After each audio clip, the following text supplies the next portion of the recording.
it's been a couple of weeks, but the Triple Threat series is back here on OHaire Central. I've got some stuff that I want to get off my chest, so without any further ado, let's get started. Now the NFL season is officially underway, and I go to my happy place. Yes, even though I'm a Bears fan, and there's not going to be much to be excited about all year as a Bears fan, and I knew that going in, it's still football season is here. It's my favorite time of year. I love professional football. I love the NFL. There's no doubt about it. It's been a bad week for the NFL, no question about it.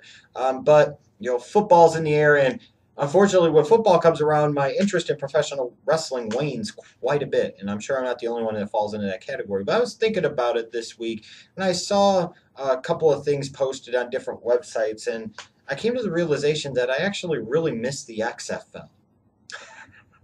Sounds kind of crazy, sounds kind of ridiculous, but you know what? I do.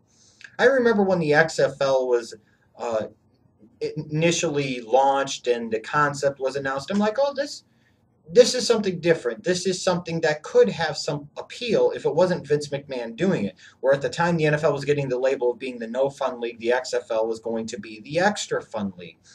And I liked how Vince was trying to emphasize back in that time, and might even work even better today, that the NFL was getting soft and was becoming less and less of a man's game, if you will, and that the XFL wasn't going to sit there and be your cookie cutter, you know, spring football league. They were going to try and be different. You know, whether it comes that opening scrum, you remember, instead of the coin toss, no fair catches, all of this type of stuff. But unfortunately, the XFL was headed by Vince McMahon. He had a great partnership initially with UPN and then obviously with NBC. And I was hopeful that spring football was going to bring some guys opportunities like it did in the cases of Tommy Maddox and He Hate Me, Rod Smart. It did give them some opportunities and a pathway to the NFL. I really wanted to see spring football work. I really wanted to see something different. I really wanted to see a second football league.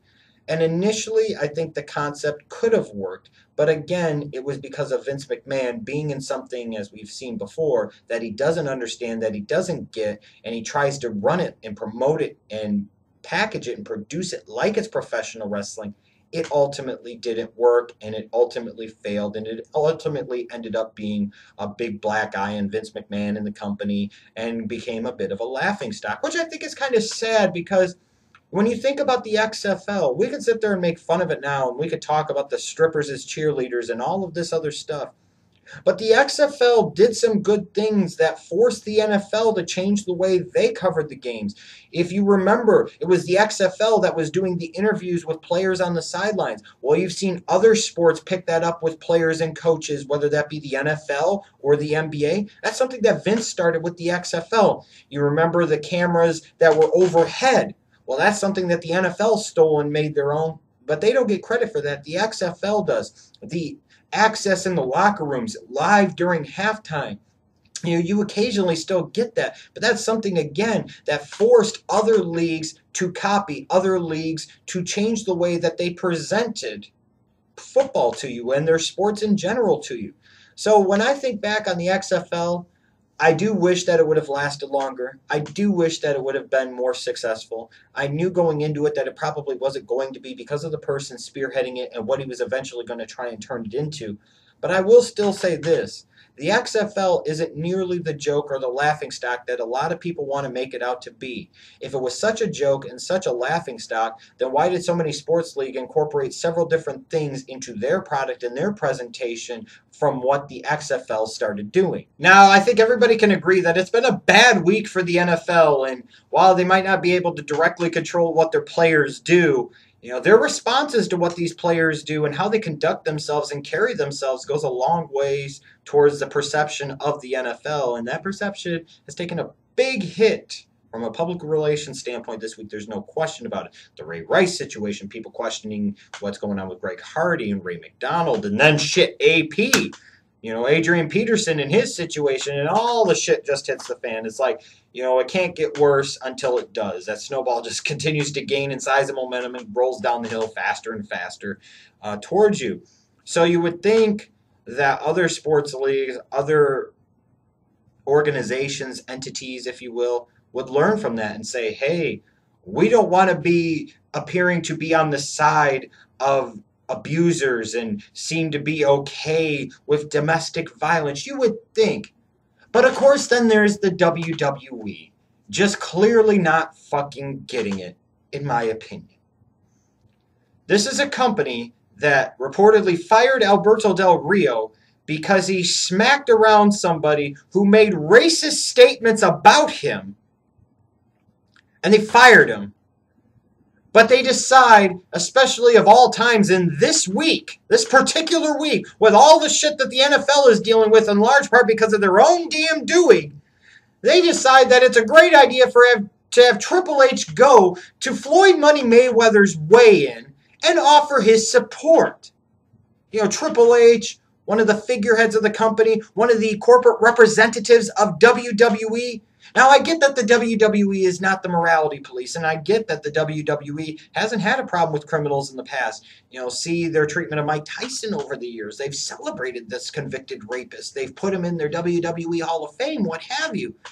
But man, damn it all, you would think you would have more sense than this. You would think that you would think this out and say, this might not be the best timing. This might not be the best way to show our support.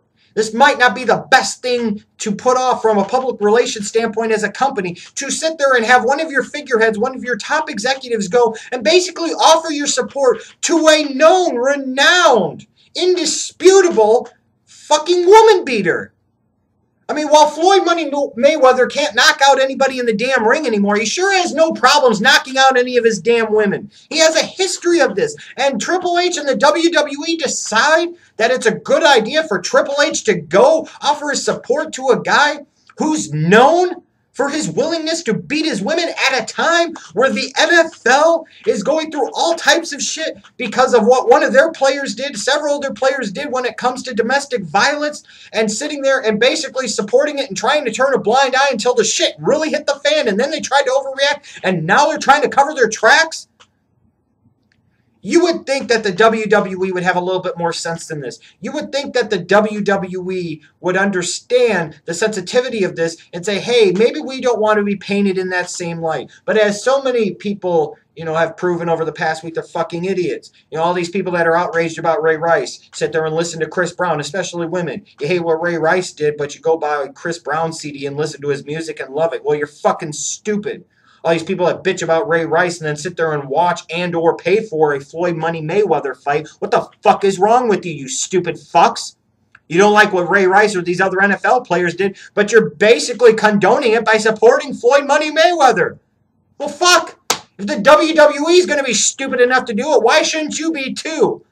So this past week, we found out the news that Sean OHaire had passed away at the age of 43, and we found out later that it was from an apparent suicide, and it was sad. It's just sad. 43 years old. Man, you look at that and you say, that guy died young. He had so much life left, you would think. He had so much more he could have potentially offered the world. What would possess somebody, anybody, to ever want to end their life? And it's just sad because this is going to be something that will probably be potentially used as yet another example of how the wrestling business drives people to the grave, and how the wrestling business is so terrible. So many of their performers die young. But I will say this, from a fan standpoint, this is what sometimes makes it hard to be a professional wrestling fan, because so many of these guys that you root for or that you've watched, they die so damn young. You almost in a way feel like, I want to distance myself a little bit from this because I don't want to condone this and see it lead to another, you know, young wrestler passing away far too soon. But I think Sean OHaire, you know, you're talking about, obviously, to be able to sit there and commit suicide, basically take your own life, you know, that something had to be wrong, whether that be depression or what the case might be. And you saw this recently with Robin Williams in terms of depression and ultimately taking his own life. I hope this is something that isn't joked about or something that isn't used as an example to try and shit on the wrestling business. I hope this is used as a thing to bring awareness to mental illnesses. It's done talked about in a way to bring awareness to depression and the warning signs and treatments and things to be careful of, and how to get people the help that they need, how people can get themselves the help that they need. I look back at Sean O'Haire's career, and I always look back and I kind of say to myself, what could have been. He was a guy, he had the size, he had the look. I thought he had a little bit of it factor to him. Not maybe like a top star, but I always thought he was maybe a little misunderstood and a little underutilized, especially by the WWE. And I always thought that was kind of a shame. And I always liked Sean O'Haire, and I always thought he was going to do more in the business than he ended up doing. And like I said, I don't know the circumstances or situation that he found himself in that led him to ultimately make the decision to take his own life. I don't think that's the way to go, but I can't necessarily pass a judgment on what somebody else chose to do based off of maybe their state of mind. But I think it's sad, and like I said, it does make it hard as a wrestling fan to see yet another performer basically die so young, this time at his own hands. And it's hard to see that this is probably again going to be used as an indictment against the wrestling business for so many of these performers dying young, all the while taking the focus and attention away from what really should be emphasized here, which is, people's battle with depression, the disease, the treatments, the warning signs, how to get help, when to get help, all of these things. I find it very interesting, though, as I tune into Raw this week, to find out, since they didn't have any problems doing a video tribute to Joan Rivers, will they do the same thing for Sean O'Haire? If they don't sit there and give some type of tribute or even mention to Sean O'Haire, then shame on the WWE.